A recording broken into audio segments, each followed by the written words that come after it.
This LeBron James decision might be the most surreal ending to a legendary career right now. LeBron James is signing with the Philadelphia 76ers. Shock for him to choose the Philadelphia 76ers. This is a shock among shockers. He is choosing the Philadelphia 76ers.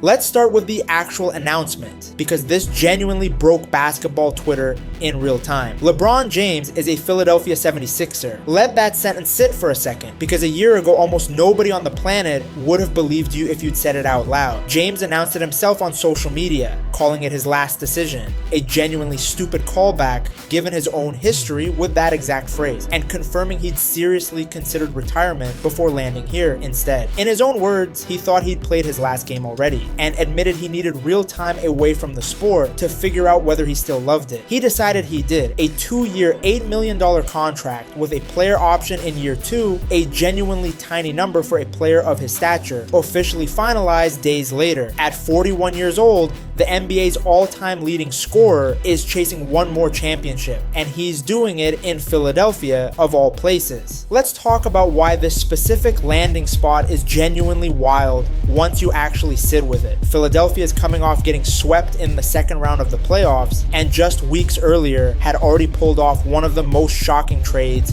of the entire summer, landing Jaylen Brown from Boston for essentially Paul George and draft compensation. Celtics are trading Jaylen Brown to the Sixers for Paul George, 2 first-round picks and 2 second-round draft picks. Brown is a 2-time All-NBA player, 2024 final. So before LeBron even entered the picture, this roster had already been completely reshaped around one central bet, that Joel Embiid could finally stay healthy when it actually mattered. Now add LeBron James into that exact mix, and you're looking at 4 genuinely star-level players. Embiid, Brown, Tyrese Maxey, and LeBron himself, all competing for touches, all used to having the ball in their hands, on a roster that was already financially stretched to its absolute limit before he ever signed. Philadelphia reportedly had to shed salary just to make this deal work at all, on top of everything they had already committed to Brown and Embiid's own extension. Let's talk about the actual connections that pulled LeBron toward Philadelphia specifically, because this wasn't some random decision. Multiple Sixers players already had genuine relationships with him heading into this process. Maxey knows him well from years of shared summer workouts. Embiid actually teamed up with LeBron during Team USA's run to Olympic gold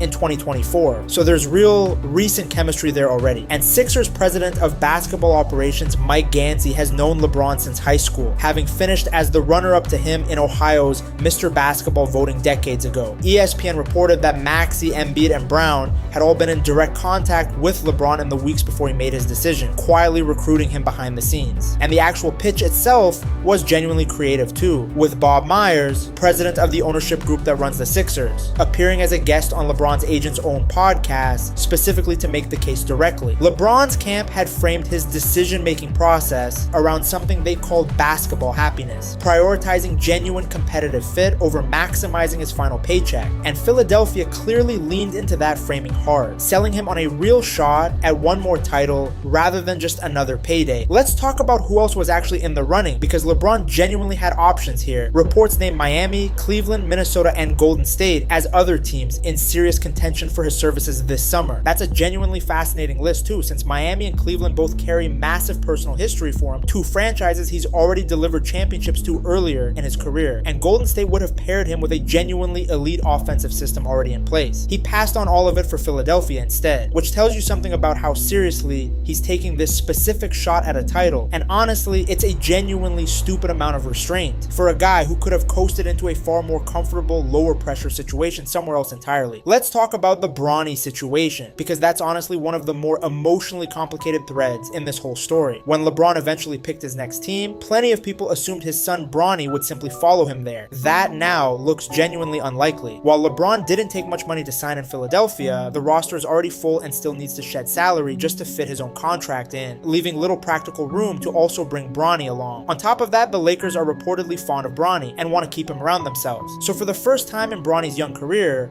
father and son might actually be playing on separate teams next season, which is a genuinely strange twist nobody fully saw coming when this entire storyline started, and it quietly closes out one of the more sentimental subplots of LeBron's final professional chapter. Let's talk about what LeBron actually still brings to a roster at 41 years old, because the numbers are honestly still ridiculous. Last season alone, playing for the Lakers, he made his 22nd consecutive All-Star game, an absolutely stupid streak length for any athlete in any sport, and averaged 20.9 points, 7.2 assists, and 6.1 rebounds across 60 games. That's not a washed-up veteran accepting a farewell tour role. That's a genuinely productive, high-level starter, still capable of impacting winning basketball at an elite level, even this deep into his 23rd professional season. And it's worth remembering just how unprecedented that longevity actually is. He entered the league straight out of high school back in 2003, has played through multiple full eras of the sport, reinvented his own game more than once to stay relevant against players literally half his age. And he's still doing this at a stage of his career where most legends have been retired for the better part of a decade already. Let's talk about how this compares to LeBron's previous big career-defining moves, because this one genuinely feels different from all of them. When LeBron left Cleveland for Miami back in 2010, it was widely framed as him chasing championships by teaming up with other established stars in their absolute prime. When he later returned to Cleveland, it was framed as a genuinely emotional homecoming, delivering the title that franchise had waited its entire existence for. When he moved to the Lakers, it was framed as him chasing a legacy marker, going for a championship with a completely different franchise to cement an all-time resume. This move to Philadelphia doesn't really fit neatly into any of those same categories. He's not walking into a situation with obvious, established championship continuity. He's walking into a team that just got swept in the second round, that's already financially stretched to its limit, and that's betting its entire immediate future on a center with a genuinely brutal recent injury history. This is, by a wide margin, the riskiest version of a LeBron championship chase we've ever actually seen. Let's talk about the genuinely uncomfortable basketball question sitting underneath all of this excitement, because fit matters more than star power alone. Even before LeBron signed, Philadelphia already had a real spacing and usage problem brewing. Brown posted one of the highest individual usage rates in the entire league last season. Embiid has never finished a single season below a 33% usage rate himself. Maxey has hovered around 30% usage over each of the last 2 years. Those are already 3 players whose entire games are built around initiating offense with the ball in their own hands. And there's genuinely only one basketball to go around. Now add a 4th ball dominant star with an entire Hall of Fame legacy built on being the primary option on every single team he's ever played for. And the head coach genuinely has a fascinating, borderline stupid puzzle to solve. Can LeBron James at 41 actually accept playing a reduced offensive role behind 3 other stars who each need touches of their own? History suggests he's capable of it when the stakes are genuinely high enough. He's done real versions of exactly that during his Team USA runs and in stretches of his Lakers tenure, but it's never actually been tested with a full-time supporting cast quite this stacked with its own individual usage demands, night after night across an entire 82-game season. Let's talk about how the city itself has already reacted, because the energy around this signing is genuinely enormous. Ticket demand for Sixers games has reportedly surged dramatically ahead of the season, even before the schedule was officially released, instantly making Philadelphia one of the league's biggest attractions overnight. Fans have been genuinely ecstatic, with crowds reacting to the news, chanting that they've got the king. Even athletes from other Philadelphia teams have weighed in on it. Philly star Bryce Harper, who himself dramatically shifted the trajectory of that franchise when he signed there years earlier, openly wondered aloud whether LeBron's arrival could have that exact same kind of transformative effect on the entire city's sports landscape, noting that the whole city is genuinely on fire about this signing. And honestly, how could it not be? It's LeBron James. Around the league, reactions have been just as loud, with rival stars like Stephen Curry publicly addressing the move, and the sheer novelty of watching him suit up in a completely new uniform this late into his career has genuinely captured attention well beyond Philadelphia's own fan base. Let's talk about what the best case and worst case versions of this season genuinely look like, because both are entirely plausible outcomes here. Best case, LeBron slots in as a genuinely willing 4th option, providing veteran playoff experience, elite passing, and enough two-way impact